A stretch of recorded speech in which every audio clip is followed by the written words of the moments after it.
दीपावली आज भैया डॉक्टर के साथ दुलार वाले।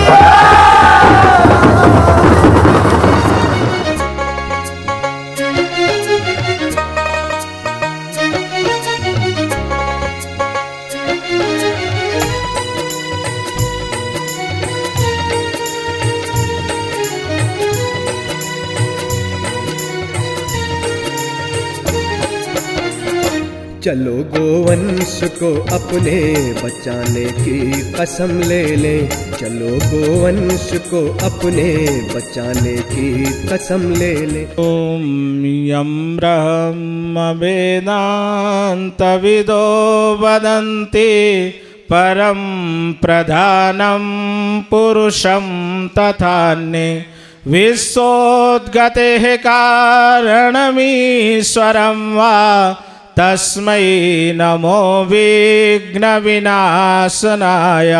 ओम यं ब्रह्मा वरुणेन्द्र रुद्रमरुतः स्तुन्वन्ति दिव्यैस्तवैः वेदैः साङ्गपदक्रमोपनिषदैः गायन्ति यं सामगामि स्तुता मया वरदा वेदमाता प्रचोदयन्तां पावमानि द्विजानाम् आयुः प्राणं प्रजां पशुं कीर्तिं द्रविडं ब्रह्मवर्चसं मह्यं दत्त्वा व्रजत ब्रह्मलोकं। परम पूज्य गुरुदेव और परवंदनीय माता जी की सूक्ष्म उपस्थिति में इस ग्राम प्रबंधन केंद्र के परिसर में बैठे देवतुल्य भाइयों, देवी स्वरूपा बहनों, शक्ति स्वरूपा माताओं, हमारे यूनिवर्सिटी के विभिन्न फैकल्टीज़ के, ग्राम प्रबंधन के सभी टीचिंग स्टाफ, छात्र छात्राओं, भाइयों बहनों, हमारे भगवान श्री कृष्ण को हम गोपेश्वर कहते हैं। गोपेश्वर, जो गौ की रक्षा करे वो गोपेश्वर। और सही अर्थों में कहा जाए तो भगवान कृष्ण के वंशी का राग सुनते सुनते गायें इनकी खिंची चली आती थी, और न केवल खिंची चली आती थी बल्कि मांगने पर दूध भी देती थी। और भगवान कृष्ण को दूध प्यारा था, मक्खन प्यारा था, दही प्यारा था, छाछ प्यारी थी। इसका मतलब ये नहीं कि कोई उनकी इच्छा थी कि ये खाना चाहिए। उन्होंने रक्षा के लिए, दूध की रक्षा के लिए, सत्याग्रह के आंदोलन के लिए इस पर्व को यहाँ से लेकर गोपाष्टमी तक, अभी आज प्रतिपदा का पहला दिन है जब हम गोवर्धन पूजा करते हैं, अन्नकूट महोत्सव मनाते हैं, अब से लेकर अष्टमी तक ये एक प्रकार का पर्व मनता है पूरा का पूरा। उत्तर भारत में और पूरे मध्य भारत में, पूरे विश्व में, सब जगह जगह। और बाद में फिर बीच का समय आ जाता है, इसमें छठ का पर्व बिहार में मनता है, क्योंकि छठी मैया यानी सूर्य भगवान की पूजा करते हैं। ये पर्वों की श्रृंखला हमारी भारतीय संस्कृति की बड़ी विलक्षण पहचान है। हमारे देश में गाय को कितना महत्व दिया गया है, इसको वही समझ सकता है जिसने गाय का दूध पिया हो। जिसने गाय का दूध पिया ही नहीं, जिसने भैंस का दूध पिया है, भैंस पानी में पड़ी रहती है, आलसी की तरह से पड़ी रहती है, हटाओ तो नहीं हटती, गाड़ी के सामने आ जाए तो खड़ी हो जाएगी स्पीड ब्रेकर की तरह से। तो उस भैंस का दूध पीने वाला आदमी आलसी बनेगा, गोल मटोल बनेगा, फैट इकट्ठा होगा, कोलेस्ट्रॉल इकट्ठा होगा, ट्राइग्लिसराइड इकट्ठा होगा। और ऐसी भैंस का दूध पीने वाले नहीं जानते गाय का महत्व। इसीलिए जब गाय के महत्व की बात चलती है तो मैं यही पूछता हूँ, क्या पीता है वो, कौन सा दूध पीता है? कहते हैं ना, माँ का दूध पिया हो तो आगे आओ। तो मैं कहता हूँ गाय का दूध पिया हो तो आगे आओ। गाय का दूध जो है माँ के दूध के से भी बढ़िया माना गया। ऐसा कहा गया गाय का दूध, जिस माँ को दूध नहीं निकलता उसको गाय का दूध पिलाना चाहिए। और गाय का दूध जो है पतला है, क्रीम नहीं जमती उसमें इतनी मोटी, मलाई नहीं जमती, तो लोग उसको ये समझते हैं कि ये गाय का दूध जो है वो इन्फीरियर क्वालिटी का। नहीं, ऐसा कुछ नहीं, उसकी क्वालिटीज़ बहुत अच्छी हैं। इसमें जो इसेंशियल अमाइनो एसिड्स हैं, प्रोटीन्स हैं, वाइटामिन्स हैं, और इसके अलावा अन्य जो घटक हैं, एंटीऑक्सीडेंट्स हैं, वो इतने ज़्यादा हैं कि उसके माध्यम से हम अपने आप को लाभान्वित कर सकते हैं। तो गाय का दूध और गाय की छाछ, गाय का घी और गाय का मक्खन, ये सारे के सारे जितनी चीज़ें हैं सब के सब लोग हमारे देश में शुरू से घी दूध की नदियाँ बहती थी। तो घी दूध की नदियों में उस ज़माने में तब तक भैंस नहीं आई थी हमारे यहाँ। महिषासुर आया तो वो भैंस लेके आया, और भैंस लाया तो उसके बाद भैंस ही भैंस चारों तरफ हो गई। क्यों? भैंस का दूध मोटा होता है, और मोटा होने के नाते कोलेस्ट्रॉल भी बढ़ाता है। और आज जो हार्ट अटैक इतने ज़्यादा पेशेंट्स बढ़ रहे हैं उसका कारण केवल एक ही है, भैंस का दूध पीना। अब हमको ये भी नहीं मालूम कि मिक्स कौन सा है। मदर डेयरी का दूध पीते हैं तो उसमें दोनों दूध मिला देते हैं वो लोग, पानी भी मिला देते हैं, सब कुछ मिला देते हैं। और आज तो नकली दूध भी मिलने लगा है।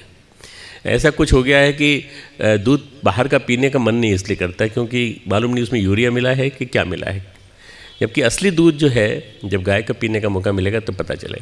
भगवान कृष्ण, आपने फोटो देखा होगा पीछे, डायरेक्ट गाय के थन से दूध पीते थे। गौ रक्षा के लिए सबसे पहला आंदोलन अगर किसी ने किया है, भगवान कृष्ण ने किया है द्वापर में।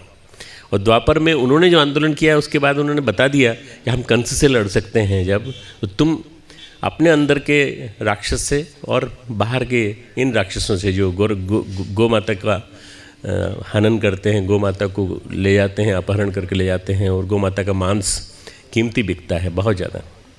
इन सब को उन सब से मुकाबला नहीं कर सकते क्या? इन राक्षसों से का मुकाबला नहीं कर सकते। हमें भगवान कृष्ण के अनुचर की तरह से, भगवान कृष्ण के एक सहयोगी की तरह से और भगवान कृष्ण के संतान मानते हुए अपने आप को इस बात को ध्यान में रखना चाहिए कि ये वास्तव में सही अर्थों में हमें गौ माता की रक्षा के लिए जितने ज़्यादा प्रयास होना चाहिए उतने करना चाहिए। हम चलो गौशाला नहीं बना सकते, पर एक कॉलोनी की एक गौशाला बन सकती है क्या? या एक गांव की एक गौशाला बन सकती है जिसमें सब लोग मिलकर के योगदान दें और उस गौशाला के माध्यम से जो गोबर पैदा होगा उस गोबर से बहुत गोबर के गुण बहुत बताए गए हैं। हमने सारा साहित्य लिखा हुआ है इसका पूरा, बहुत सारी किताबें लिखी हुई हैं इसकी। गोबर जो है वो किसी भी अन्य प्राणी के एक्सक्रीटा से बहुत बेटर है। उसके अंदर कई क्वालिटीज़ हैं, एंटी रेडिएशन क्वालिटीज़ हैं।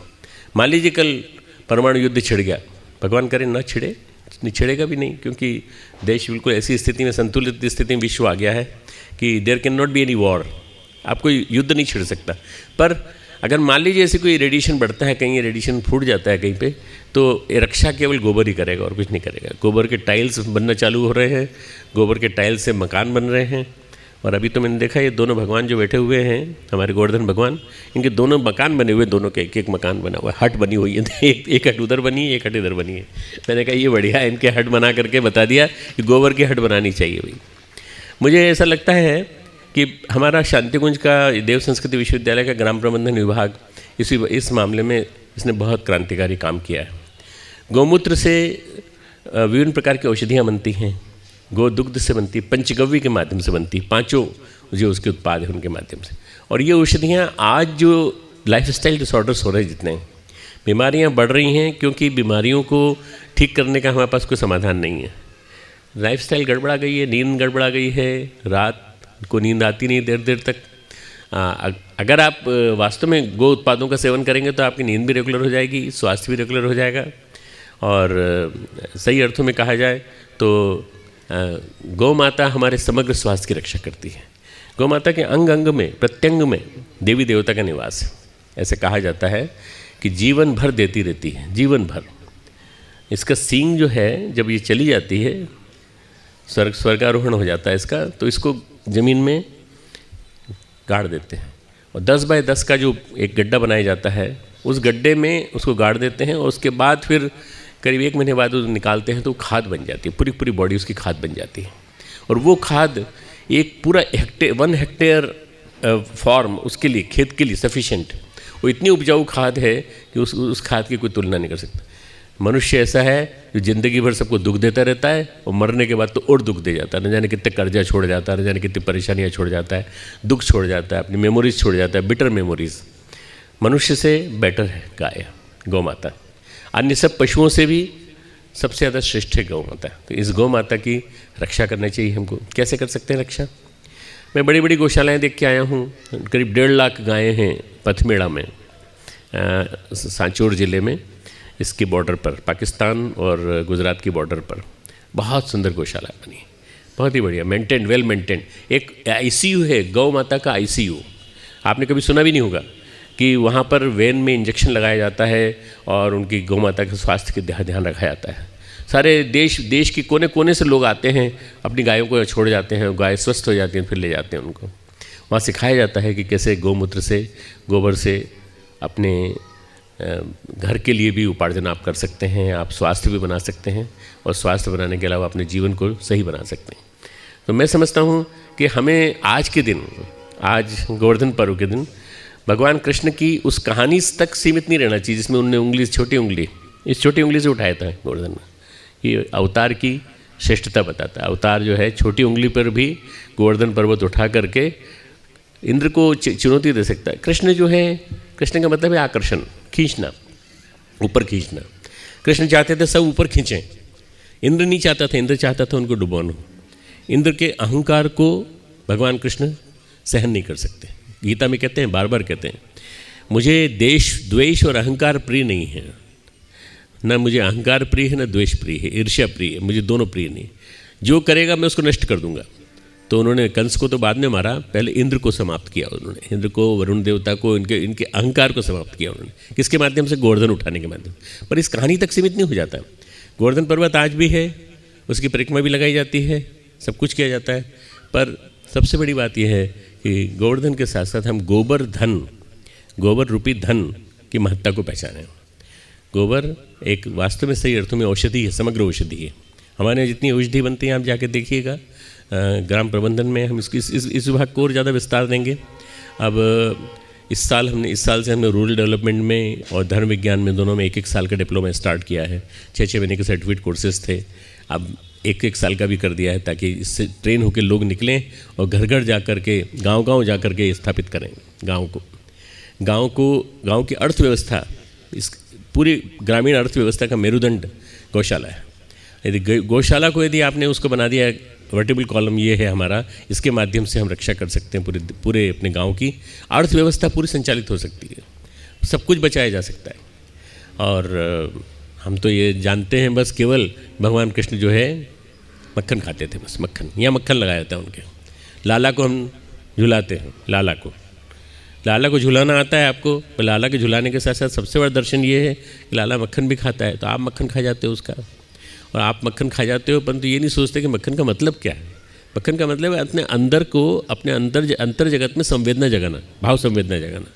मक्खन का मतलब ये है कि गाय की रक्षा करना। मक्खन का मतलब है गौ दुग्ध को जितना ज़्यादा हो सके अलग अलग रूपों में सुरक्षित रखकर और उसको पीने की कोशिश करना, सेवन करने की कोशिश करना। आज के बच्चों में जो फास्ट फूड खाने की प्रवृत्ति पैदा हो गई है, उसके लिए उनको मना करना और उनको कोशिश करना कि वो इस तरफ बढ़ें, इस तरफ आएँ। अगर आप गाय के मक्खन को खाएंगे तो आपको बाकी सब स्वाद भूल जाएंगे। आप अपने आप में अलग ही है, बिल्कुल एक ऐसी चीज़ है जो कि भारतीय संस्कृति ने दी है पूरे विश्व को। आज का दिन बहुत अच्छा है, बहुत बढ़िया है। हमारी उत्सव की श्रृंखला धन्वंतरी तेरस से चालू हुई थी, धन्वंतरी त्रयोदशी से रूप चतुर्दशी, दिवाली कल, और आज मनाया जा रहा है ये पर्व, जिसमें कि हम गोवर्धन पूजा करते हैं और भगवान कृष्ण को, भगवान विष्णु को हम अन्नकूट के माध्यम से आहार भेंट करते हैं। 56 भोग। 56 भोग का मतलब है हमारी इंद्रियों के लिए, अपने अंतर जगत की इंद्रियों के लिए हम पेश करते हैं, प्रस्तुत करते हैं अपनी प्रस्तुति सब रूपों में। उसका मतलब ये नहीं कि भगवान को इतने सब भोग पसंद है। भगवान को तो केवल एक ही चीज़ पसंद है, पत्रम पुष्पम फलम तोयम यो में भक्तिया प्रयच्छति। जो मुझे पत्र, पुष्प, फल और जल, तोयम यानी जल, भक्ति के माध्यम से देता है, तद अहम भक्ति उपहत अश्नामी, उसको मैं भक्ति के शरण में आकर उनको ग्रहण करता हूँ। प्रयतात्मन, खुद स्वयं प्रकट होकर खाता हूँ, सगुण रूप से खाता हूँ। तो भगवान को तो कुछ नहीं चाहिए, भगवान को तो केवल आपका भाव चाहिए। भाव के भूखे होते हैं भगवान भाव के भूखे होते हैं। और भगवान के भाव यदि आपने समझ लिए तो आपके मन में फिर भगवान का काम करने के मन में आए। आज के युग में परम पूज्य गुरुदेव ने ब्रज में जन्म लिया। ब्रज का हार्ट है आंवलखेड़ा, जहाँ नया निर्माण हुआ है अभी, और पूरा आंवलखेड़ा शक्तिपीठ को नए सिरे से बना के खड़ा कर दिया है। वहाँ पर जहाँ गुरुदेव की जन्मभूमि में एक पूरा निर्माण हमने नया किया है, वहाँ जब आप जाएंगे तो आप देखेंगे तो आपको लगेगा कि वास्तव में ब्रजभूमि में एक नया स्थान खड़ा हो गया। उस ब्रजभूमि में से गुरुदेव निकल के आए और गुरुदेव ने आकर के आगरा में अपना स्थान बनाया, संपादन कार्य किया वहाँ सैनिक का। फिर मथुरा आए, मथुरा में रहे 30 साल तक, और 30 साल वहाँ रहने के बाद फिर शांति कुंज आए और यहाँ रह करके 20 साल रह करके उन्होंने महाप्रयाण किया। परम पूज्य गुरुदेव को आप इस युग का श्री कृष्ण कह सकते हैं, नीति पुरुष कह सकते हैं। भगवान श्री कृष्ण लीला पुरुष थे और लीला पुरुष होने के नाते उन्होंने तरह तरह की लीलाएँ दिखाई। बचपन से ही, बाल्यकाल से ही उन्होंने अपनी लीलाएं दिखाना चालू कर दी। परम पूज्य गुरुदेव ने भी लीला पुरुष के रूप में बाल्यकाल से ही ढेरों काम किए, ऐसे झंडे की रक्षा करना। आज जो संकट हमारे देश पे आया है, हमारे देश की सीमाओं पर जो संकट है, हम लोग सभी बड़े परेशान हैं। हम लोग सुरक्षित हैं क्योंकि हमारे सैनिक सीमाओं पे खड़े हैं, तो वो सीमाओं पे खड़े हैं तो इसलिए हम सुरक्षित हैं यहाँ पे। तो उन लोगों के लिए भी अभी हमने जो 5 दीपक जलाए हैं, उनमें से एक दीपक हमने जो बीच वाला जलाया वो सैनिकों के लिए जलाया है। सैनिकों के लिए गायों की उपस्थिति में जलाया है। कल भी जलाया था, आज भी जलाया है। और हम प्रार्थना करेंगे कि हमारे सैनिक सब सुरक्षित रहें, स्वस्थ रहें और गाय का दूध पीते रहें खूब प्रेम से, मस्त होकर के। जब भी अपने घर आए गाय का दूध पिए। पर एक काम करना पड़ेगा, हमको ऐसी चीज़ें पहनना छोड़ना पड़ेगी या ऐसी चीज़ों का यूज़ करना छोड़ना पड़ेगा जो गाय के चमड़े से बनती है। उदाहरण के लिए पर्स, बहनों का, महिलाओं का पर्स काफ लेदर होता है। काफ लेदर यानी उबलता हुआ पानी, उबलता हुआ गर्म पानी बछड़े के ऊपर डाल दिया जाता है और बछड़े के ऊपर डाल करके फिर उस समय उसका चमड़ा निकाला जाता है। और सबसे ज़्यादा नरम जितना चमड़ा होगा उतना ही काम का होगा। इसलिए वो लोग यहाँ से बूचरी करने के लिए यहीं आते हैं। सारा के सारा पूरा सरंजाम उनका बांग्लादेश से हो, चाहे इधर से पाकिस्तान से हो, चाहे कहीं भी हो, वो यही है कि भारत में आराम से मिल जाएगा, गोधन मिल जाएगा यहाँ से। हमारे लोग भी सस्ते लालच में आ जाते हैं। चमड़े का बेल्ट पहनना बंद करिए। जो कमर पे आप बांधते हो, कमर पेटी, इसको आप बेल्ट चमड़े की बांधना बंद करो। आराम से पहनो, धोती कुर्ता पहनो, पजामा कुर्ता पहनो, और अगर पहनना है तो बिना बेल्ट का पैंट पहनो, उसमें क्या दिक्कत है। आप देखना कि अगर एक आप लोग यूज़ करना छोड़ दोगे और आप हज़ारों को कहोगे, एक आदमी 1,000 आदमियों को कहेगा, तो सब इसका जब यूज़ ही नहीं होगा तो फिर बिकेंगे नहीं बिकेंगे तो अपने आप गायों का कटना बंद हो जाएगा। गायों का कटना बंद होगा तब आपदाएं बंद होंगी, तब नुकसान जो हो रहा है अभी आज परिस्थितियों की वजह से वो नहीं होगा। खूब खूब मंगल कामनाएँ। ये हमारा जो पर्व है ये आप लोगों के लिए खूब मंगलमय हो। आपके मन में भी भावना आए कि हम कुछ नहीं कर सकते तो एक गाय को स्पॉन्सर कर सकते हैं, हम गौ पूजन कर सकते हैं। हमारी तरफ से एक गाय को हरा चारा दिया जाए, ये आप एक संकल्प ले सकते हैं। हमारी तरफ से यह एक गौ पूजन के बराबर हो जाता है। हमारी तरफ से इतनी गायों के लिए आहार प्रस्तुत किया जाए। हमारी तरफ से गायों की रक्षा के लिए ये प्रोजेक्ट जो चल रहे हैं जितने भी, उन सब के लिए जो मेडिसिन चल रही हैं, इन मेडिसिन को भी हम लोग प्रमोट करेंगे। पंचगव्य के माध्यम से, पंचगव्य में घी, दूध, गौमूत्र, गोबर और मक्खन, ये 5 चीज़ें मिलती हैं और इन सब 5 को मिला करके बनाया जाता है।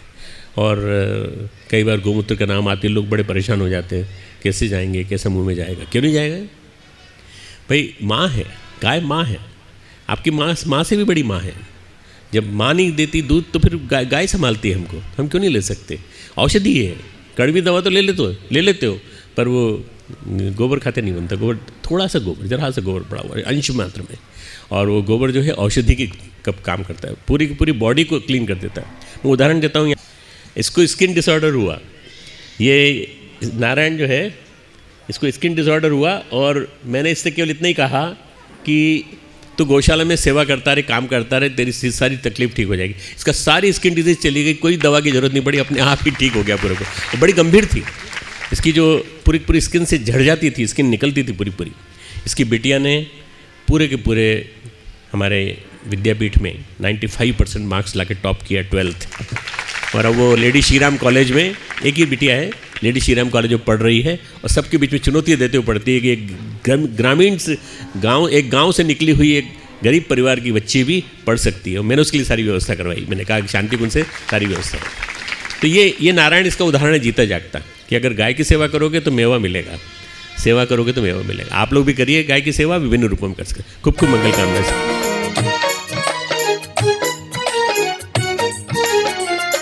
हमारी देव संस्कृति की बनी पहचान गौ माता, बनी पहचान गौ माता, बनी पहचान गौ माता। हमारी देव संस्कृति की बनी पहचान गौ माता, बनी पहचान गौ माता, बनी पहचान गौ माता। उसी संस्कृति को हम अपनी बचाने की कसम ले ले, उसी संस्कृति को हम अपनी बचाने की कसम ले ले। चलो गोवंश को अपने बचाने की कसम ले ले, चलो गोवंश को अपने बचाने की कसम ले ले।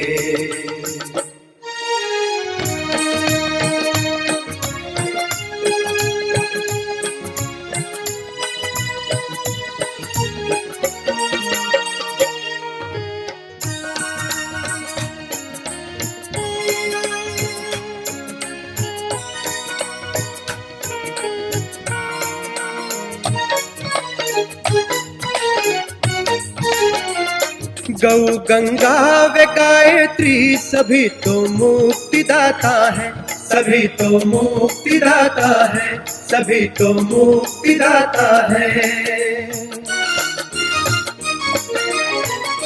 गौ गंगा व गायत्री सभी तो मुक्तिदाता है, सभी तो मुक्तिदाता है।